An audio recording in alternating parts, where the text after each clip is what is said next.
अच्छा, आज हम लोग स्टार्ट कर रहे हैं पीएचपी। पीएचपी होता क्या है ये देखेंगे, इसका सिंटैक्स बेसिक देखेंगे कि ये किस तरह से हम लोग यूज़ करते हैं इसको। अच्छा, अब पीएचपी क्या है? एक लैंग्वेज है, ठीक है? कैसी लैंग्वेज है? जिस तरह हमारे डिफरेंट लैंग्वेजेज़ हैं, ठीक है? स्क्रिप्टिंग के लिए लैंग्वेज है, प्रोग्रामिंग लैंग्वेजेज़ है, वेब के लिए हम लोग यूज़ करते हैं। कुछ उनमें से सर्वर साइड होती हैं, कुछ उनमें से क्लाइंट साइड होती हैं। पीछे हमने जावास्क्रिप्ट देखी है, वो क्या थी? हमारी क्लाइंट साइड थी। पीएचपी क्या है? हमारी सर्वर साइड की लैंग्वेज है, ठीक है? ये सामने डायग्राम में दिखाया गया है, ये क्लाइंट है, ये कोई सर्वर है। क्लाइंट और सर्वर के दरमियान क्या है? कम्युनिकेशन करवाना है। तो क्लाइंट साइड पे जो यूज़ होती हैं वो है जावास्क्रिप्ट, और जो हम आज पीएचपी पढ़ने लगे हैं ये हमारी सर्वर साइड लैंग्वेजेस हैं, ठीक है? इन दोनों के दरमियान डिफरेंस क्या होता है? ये पहले भी आपको बताया था, एक दफ़ा फिर कर लेते हैं। क्लाइंट साइड की जो होती हैं अ, इनके अंदर क्या होता है कि सारा काम आपके ब्राउज़र पे होता है, ठीक है? जैसे क्लाइंट ने कोई रिक्वेस्ट की है, तो उसके लिए फ़ाइल का कंप्लीटली लोड होना, अगर फ़ाइल की कोई टेक्स्ट की कोई कन्वर्जन है, सिंटैक्स वगैरह कोई फॉर्मेट चेंज होना है, वो सारा काम क्या है? क्लाइंट साइड पे ही होता है, ठीक है? और सर्वर साइड के अंदर क्या है कि ये सारा फ़ाइल की कन्वर्जन है, इंटरप्रिटेशन है, लोडिंग है, या इस तरह का जितना भी काम है वो सारा सर्वर के ऊपर होके फिर क्लाइंट को जो है सेंड किया जाता है। मीन्स फिर क्लाइंट साइड पे कोई बर्डन नहीं होता, ठीक है? तो इनको आज आगे देखते हैं कि ये किस तरह से हम लोग पीएचपी को यूज़ करते हैं लैंग्वेज को। सबसे पहले पीएचपी है क्या? हाइपर टेक्स्ट प्री प्रोसेसर, ठीक है? पीएचपी क्या है? इसकी फुल फॉर्म क्या है? हाइपर टेक्स्ट प्री प्रोसेसर, ठीक है? PHP is widely used open source scripting language, ठीक है? ये हमें पता है, ये ओपन सोर्स है और वाइडली यूज्ड है। PHP scripts are used on server, ठीक है? सर्वर साइड ये लैंग्वेज है। PHP is free to download and use, ठीक है? फ्रीली हमें मिल जाती है। It is powerful enough to be at the core of the biggest blogging system on the web like WordPresses, ठीक है? वर्डप्रेस। अब जैसे कि हम ब्लॉग वगैरह बना लेते हैं, वेब के ऊपर काम करते हैं, तो उसके लिए जो पीएचपी बड़ा पावरफुल है, ठीक है? इसको हम जो है यूज़ कर सकते हैं और आसान भी है। It is deep enough to run the largest social network like Facebook, ठीक है? सिर्फ छोटे-मोटे काम नहीं करता, पीएचपी से बहुत बड़े-बड़े काम भी हो जाते हैं, जैसे हमारी फेसबुक है, ठीक है? पूरी दुनिया के अंदर इसकी कनेक्टिविटी है, पूरी दुनिया के अंदर जो है ये बड़ा एक फेमस सोशल मीडिया है। तो इतने बड़े स्ट्रक्चर को बनाने के लिए उसके लिए भी क्या पीएचपी यूज़ हो रही है। It is also easy enough to be beginner first server side language, ठीक है? और अगर आप बिल्कुल डेवलपमेंट के अंदर बिगिनर हैं, स्टार्ट कर रहे हैं, तो सर्वर साइड की ये सबसे ईज़ी लैंग्वेज है फर्स्ट वन, ठीक है? इसको करके फिर आगे फर्दर हम लोग मूव कर सकते हैं।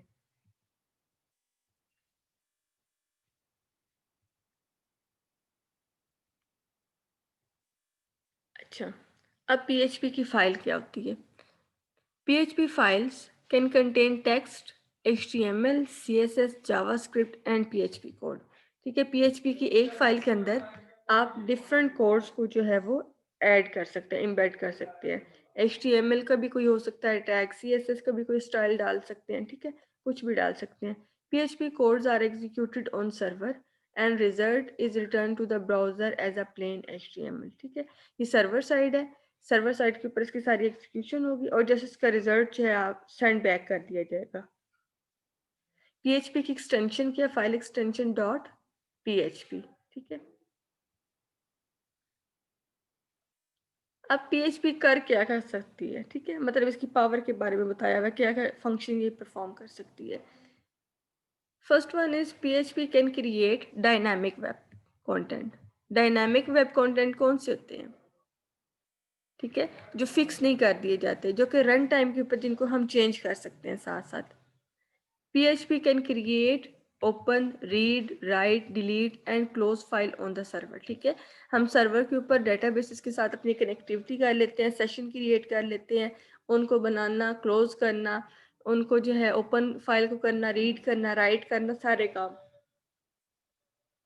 PHP can collect form data, ठीक है? उसके अलावा PHP क्या कर सकती है?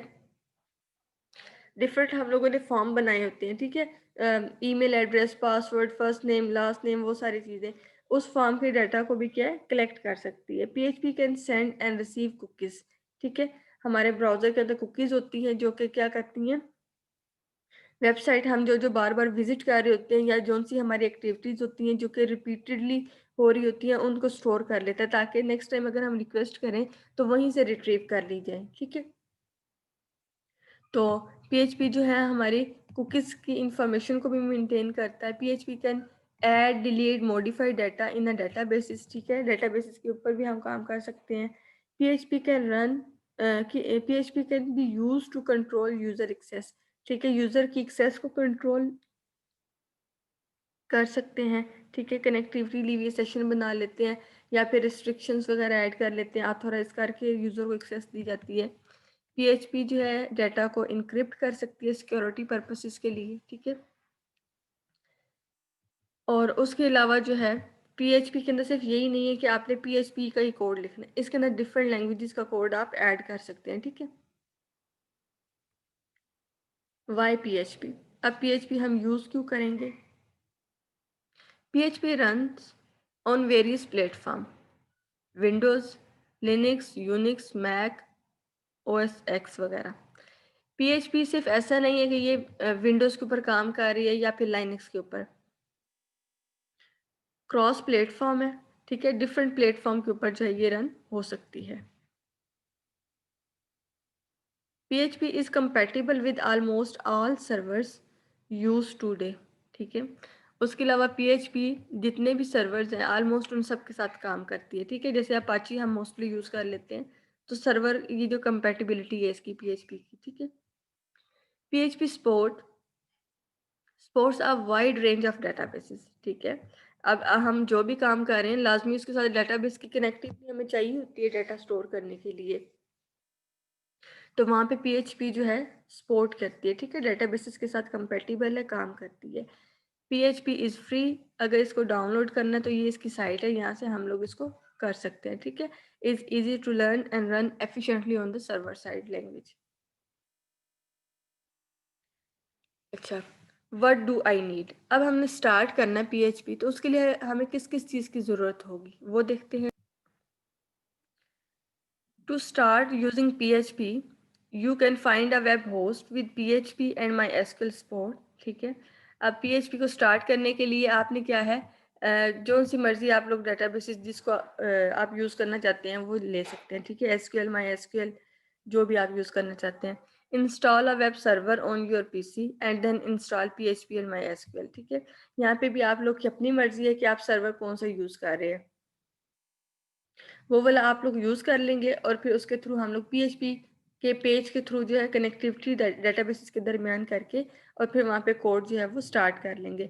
और नोट पैड भी आपकी मर्ज़ी, आप जो सा मर्ज़ी यूज़ करें, ठीक है। नोट पैड यूज़ करें, वर्ड पैड यूज़ करें, ड्रीम वीवर यूज़ करें, आपकी अपनी मर्ज़ी है।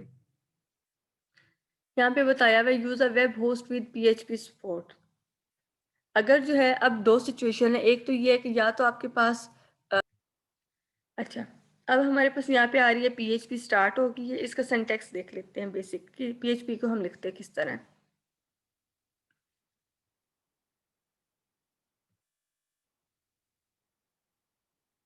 अब यहाँ पे पीएचपी को स्टार्ट करने के लिए हमारे पास टैग यूज़ होता है ये वाला, ठीक है। ब्रैकेट, क्वेश्चन मार्क और पीएचपी ये हम लिखते हैं, फिर दरमियान में जो भी हमने कोड करना है वो हम करते हैं और फिर पीएचपी को इसी तरह से बंद कर देते हैं, ठीक है। क्वेश्चन मार्क और क्लोजिंग ब्रैकेट, लेकिन फिर एंड पे यहाँ पे पीएचपी नहीं लिखते, ठीक है। तो ये जो है बेसिक इसका टैग का स्ट्रक्चर था कि किस तरह इसको लिखते हैं हम लोग। अब यहाँ पे क्या वो बता रहे हैं, एक इको की एग्जांपल इन्होंने ली हुई है, ठीक है, जिसके थ्रू ये कोई टेक्स्ट जो है यहाँ पे शो करवा रहे हैं। HTML है, बॉडी है, यहाँ पे कोई इसका हमने हेडिंग 1 दे दी, यहाँ पे PHP स्टार्ट हो गई है। ये इको और इको के आगे हेलो वर्ल्ड, ठीक है। अब ये क्या करेगी, जब ये चलेगी तो ये ऊपर ये हेडिंग होगी और नीचे जो ये हेलो वर्ल्ड को प्रिंट करवा देगा, ठीक है। अब यहाँ पे एक बताया हुआ है कि पीएचपी जो है ये हमेशा सेमी कॉलन के साथ टर्मिनेट होती है, ठीक है। सेमीकोलन इसकी हर स्टेटमेंट के लास्ट में हम लोग लगाते हैं, नहीं लगाते तो फिर ये चलती नहीं है। अब पीएचपी के अंदर कमेंट्स की बात आ गई, जैसे दूसरी लैंग्वेजेस में हम लोग करते हैं। पीएचपी के अंदर सिंगल लाइन कमेंट हम लोग इस तरह से भी कर सकते हैं, ठीक है, और हैश के साइन से भी सिंगल लाइन कमेंट कर सकते हैं। और अगर मल्टी लाइन करना है तो उसके लिए, ठीक है, बैक स्लैश और साथ में स्टैरिक, ठीक है, ये हो गया हमारे पास। Case sensitivity in PHP all keywords if else while echo do वगैरह classes functions and user defined functions are not case sensitive, ठीक है। ये सारे keywords, classes name, functions name case sensitive नहीं है, ठीक है, जिस तरह से मर्जी लिखें। लेकिन इसके अंदर जो वेरिएबल के नेम्स हैं वो केस सेंसिटिव है, ठीक है। पीएचपी के अंदर वेरिएबल्स के नेम जो हैं वो केस सेंसिटिव है। अब जैसे यहाँ पे हम लोगों ने इको को 3 तरह से डिफाइन किया, ठीक है। एक ये वाला इको है, एक ये वाला इको है, एक ये वाला इको है। इसमें अब क्या है तो ये कीवर्ड है एक इको, ठीक है, कीवर्ड है, रिजर्व वर्ड है, लेकिन ये तीनों को ही प्रिंट करवा देगा। तीनों हेलो वर्ड प्रिंट हो जाएंगे, बेशक कोई कैपिटल है, स्मॉल लेटर है, या फिर एक नेम के अंदर ही हमने दोनों डाले हुए, कैपिटल भी स्मॉल लेटर भी, तो ये तीनों को करवा देगा, क्योंकि हमने क्या कहा है यहाँ पे कीवर्ड्स, फंक्शंस और क्लासेस नेम जो हैं वो केस सेंसिटिव नहीं है, ठीक है। सिर्फ जो वेरिएबल का नेम होगा वो केस सेंसिटिव होगा। अब यहाँ पे आ गया है कलर नेम, ठीक। एक हमने कलर का नेम के लिए वेरिएबल ले लिया, और अब यहाँ पे डॉलर साइन के साथ हमने वेरिएबल लेना है, ठीक है। पीएचपी के अंदर डॉलर साइन और आगे कलर का एक वेरिएबल ले लिया और उसको कलर दे दिया रेड।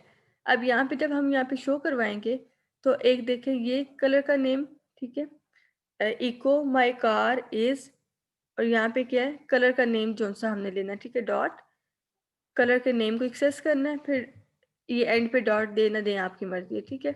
अब यहाँ पे देखें ये कलर नेम वही वाला हमने लिया है जो यहाँ पे हमने वेरिएबल के अंदर डिफाइन किया है, सेम लेटर्स।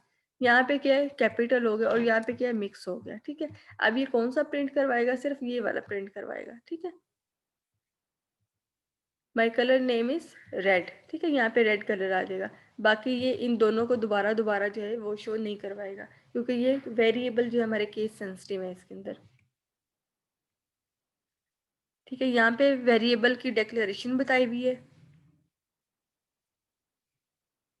कि डॉलर साइन के साथ हम क्या है वेरिएबल का नेम देते हैं, ठीक है। फिर वेरिएबल को कोई भी वैल्यू दे दी और उसको प्रिंट करवा लिया, ठीक है।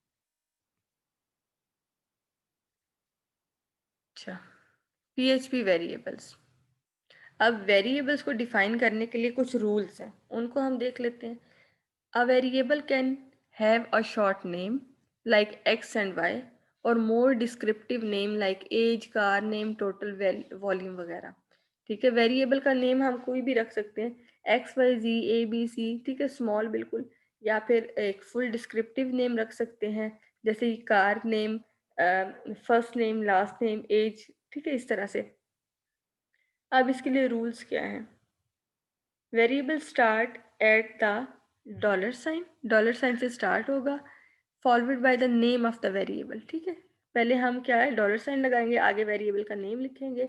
Variable name must start with the letter और द अंडरस्कोर करेक्टर, ठीक है।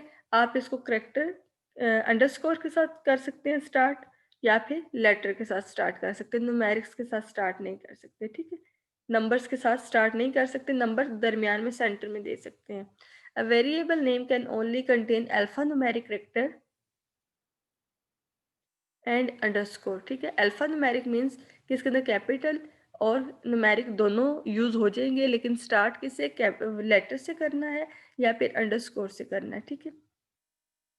Variable names are case sensitive, ठीक है, like dollar sign small letter age and dollar sign capital letter age are two different variables.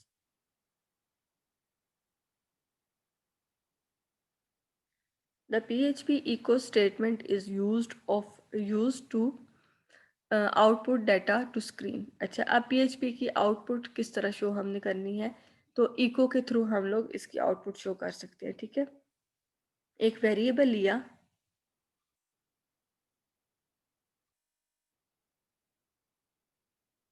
और इस variable को हमने value दे दी पाकिस्तान। यहाँ पे इको के साथ हम इसको शो करवा सकते हैं, ठीक है। अब ये डबल कोटेशन के अंदर दे दिया आई लव, इसका मतलब ये एज इट इज प्रिंट हो जाएगा, ठीक है, डॉट, और यहाँ पे जो भी टेक्स्ट की वैल्यू होगी, टेक्स्ट की वैल्यू हमने क्या दी है पाकिस्तान, तो ये आ जाएगी यहाँ पे, ठीक है। तो ये पूरी आउटपुट क्या शो होगी हमारे पास, आई लव पाकिस्तान, ठीक।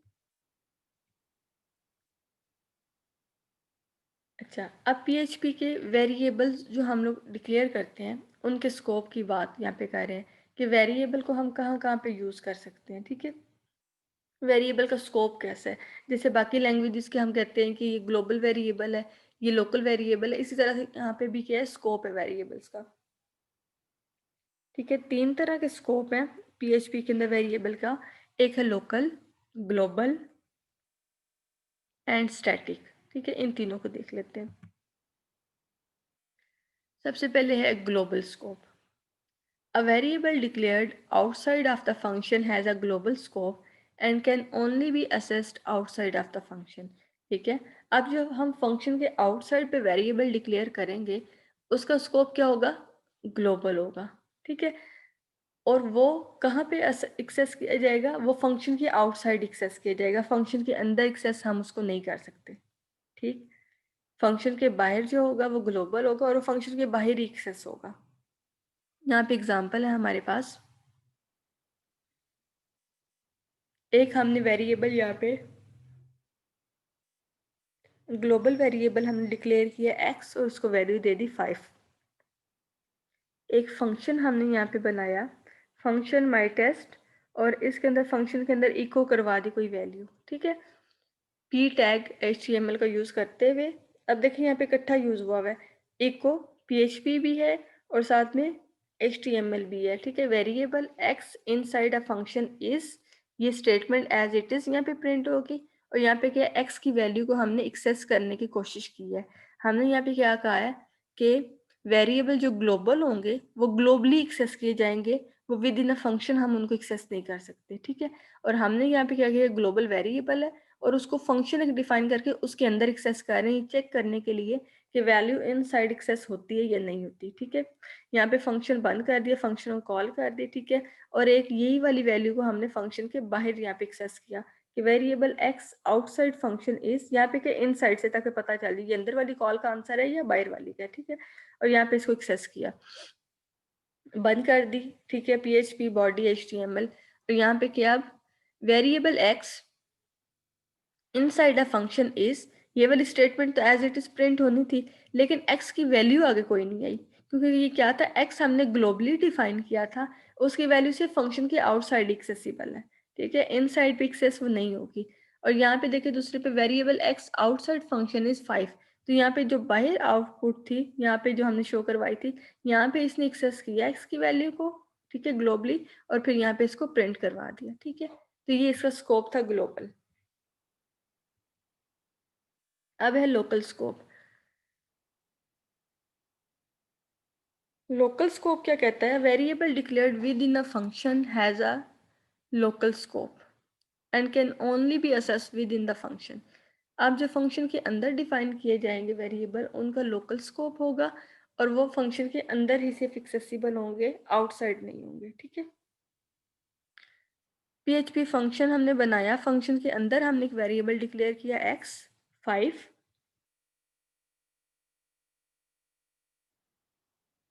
और इसको प्रिंट करवाया इको से, variable x inside a function is x, और फिर इसको ही बाहर आउटसाइड पे यहाँ पे दोबारा एक्सेस किया चेक करने के लिए कि ये कहाँ पे हमें वैल्यू रिटर्न कर रहा है। Variable x inside the function is 5, इसने क्या किया, फंक्शन के अंदर था तो फंक्शन के अंदर इसे वैल्यू को शो किया, ठीक है, एक्सेस करके। और variable x outside the function is nothing, ठीक है। तो जो आउटसाइड हमने इसको एक्सेस करने की कोशिश की है उसने वहाँ पे हमें वैल्यू एक्सेस नहीं करवाई, ठीक है। तो ये हमारा डिफरेंस था इन लोकल और ग्लोबल वेरिएबल का। PHP ग्लोबल कीवर्ड, ठीक है, ग्लोबल वेरिएबल तो हमने पहले ही डिक्लेयर कर लिया, उसके साथ ग्लोबल का कीवर्ड हमने नहीं लगाया, ठीक है, और वो सिर्फ फंक्शन की आउटसाइड पे एक्सेसिबल था। अब हम कहते हैं कीवर्ड जो ग्लोबल है इसका क्या कमाल है, ठीक है। The global keyword is used to access a global variable from within a function. अब जो ग्लोबल वेरिएबल हम डिक्लेयर करेंगे ना फंक्शन के आउटसाइड, उनको हम फंक्शन के अंदर भी एक्सेस करना चाहते हैं, तो उसको फंक्शन के अंदर एक्सेस करने के लिए हम लोग यूज करेंगे ग्लोबल का कीवर्ड। ठीक है, to do this use the global keyword before the variable name. यहाँ पे एग्जांपल है हमारे पास, दो वेरिएबल हमने डिक्लेयर किए हैं x5 और y10, फंक्शन बनाया, ग्लोबल वेरिएबल x और y यहाँ पे हमने लिए। ठीक है, अब यहाँ पे देखें, यहाँ पे हमें पता है ये ग्लोबली डिफाइंड है, अगर हम इन्हीं को यूज करेंगे तो ये सिर्फ फंक्शन के आउटसाइड पे होंगे, फंक्शन के अंदर हमने इनके साथ लगाया कीवर्ड ग्लोबल। ठीक है, इन दोनों को लिया कि ये हमारे पास x और y जो ऊपर हमने वैल्यूज दी हैं, ये हमारे पास कौन से वेरिएबल हैं, ग्लोबल वेरिएबल है, हम इनको ग्लोबली यूज करेंगे। यहाँ पे x और y इन दोनों को ऐड किया और y के अंदर ही रखवा दिया। ठीक है, और यहाँ पे क्या, हमारे टेस्ट को कॉल की ये फंक्शन और इको करवा दिया उसका रिजल्ट जो y वाला रिटर्न होगा। ठीक है, और यहाँ पे क्या, ये इसने आंसर 15 दिया। अब यहाँ पे इसने काम किया, इसने क्या किया, जब हमने कॉल की यहाँ पे इस फंक्शन को, तो x और y की यहाँ तो हमने वैल्यू नहीं ना दी 5 और 10, ये वैल्यू कहाँ से, एक ग्लोबल कीवर्ड लिखने थे इससे ये ऊपर से वैल्यूज आई। ठीक है, जो पहले डिफाइन कर दी थी, 5 और 10 लिया, उनको ऐड किया और y को ही दे दिया, और यहाँ पे y को जो है इको करवा दिया आउटपुट। तो मीन्स क्या है, हमने ग्लोबल वेरिएबल्स को इनसाइड अ फंक्शन एक्सेस किया बाय यूजिंग ग्लोबल कीवर्ड। ठीक, अब स्टैटिक कीवर्ड क्या होता है हमारे पास। Normally when a function is completed, executed, all of its variable are deleted.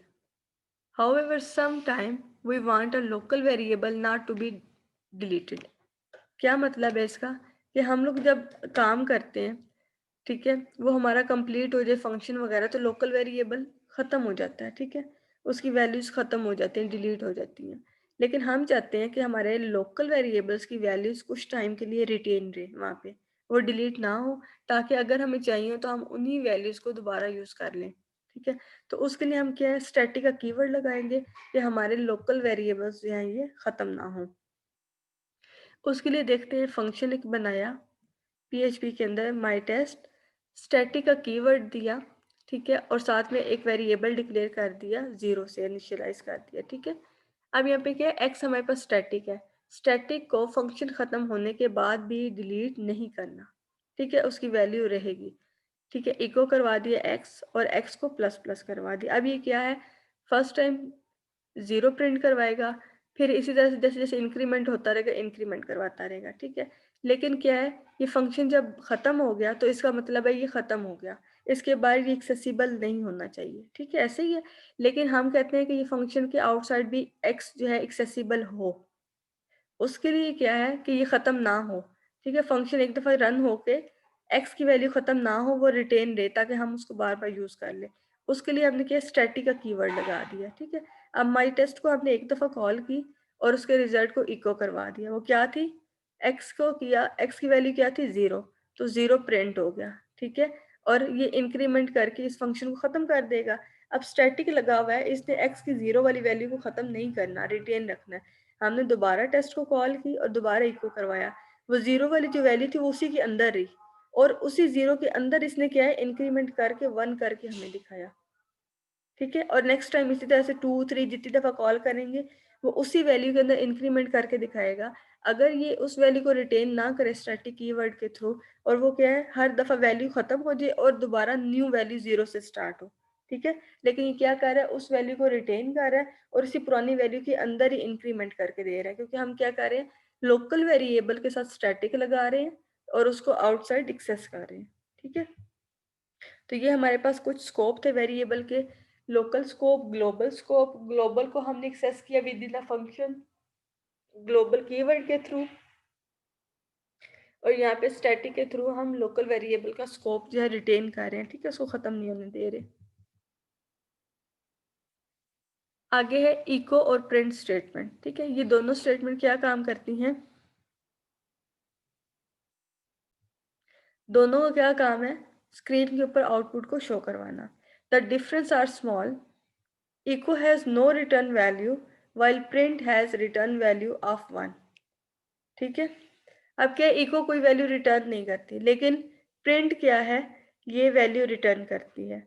So it can be used in expressions, ठीक है। मोस्टली जब हमने एक्सप्रेशन वगैरह शो करनी हो, मतलब 2+2 = 4, जब कोई वैल्यू रिटर्न वगैरह होनी है तो उसके लिए हम लोग प्रिंट यूज़ कर लेते हैं। बाकी काम दोनों क्या है, प्रिंटिंग का ही है, डिस्प्ले करने का।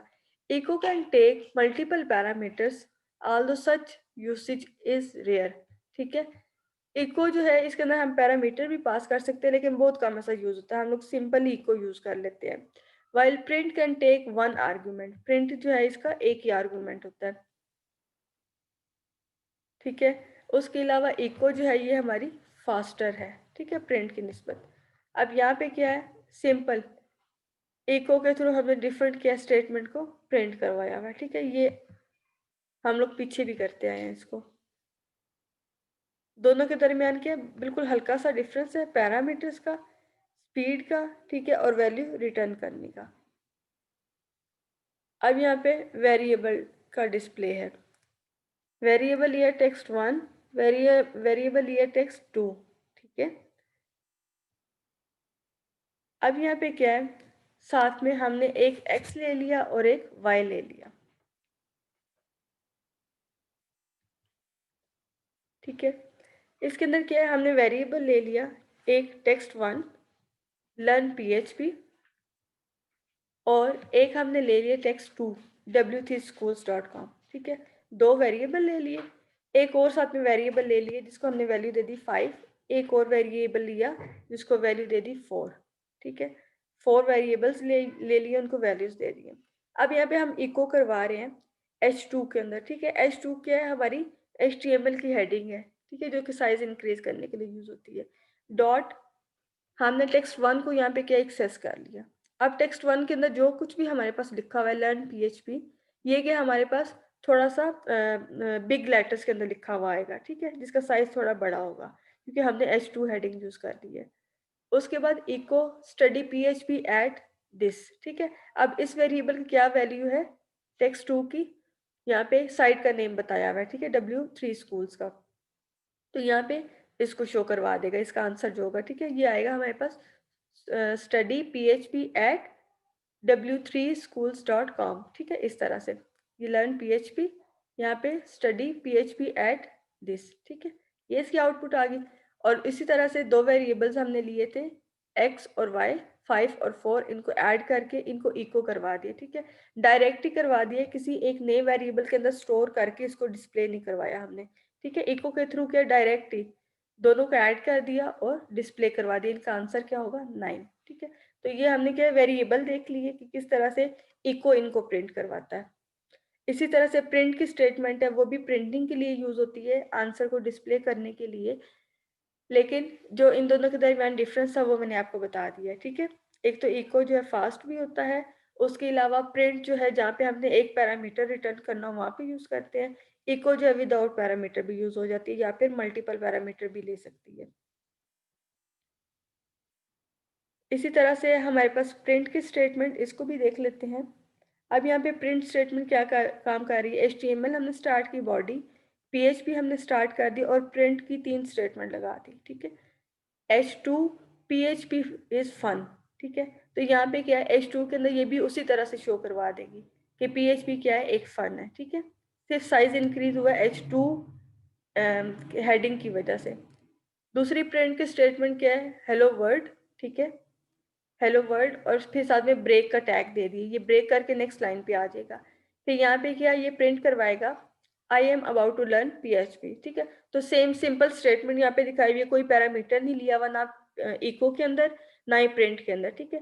दोनों को सिंपली जो है यहाँ पे इन्होंने शो करवाया हुआ है, प्रिंट को भी इको को भी। बस हमारी इको जो है वो फास्ट होगी, ज़रा जल्दी हमें डिस्प्ले कर देगी रिजल्ट, और PHP जो है वो थोड़ी सॉरी प्रिंट की स्टेटमेंट थोड़ी सी स्लो हो जाएगी, ठीक है। इनको आप लोगों ने करके देखना, चला के देखना, ठीक है। और यहाँ तक जो है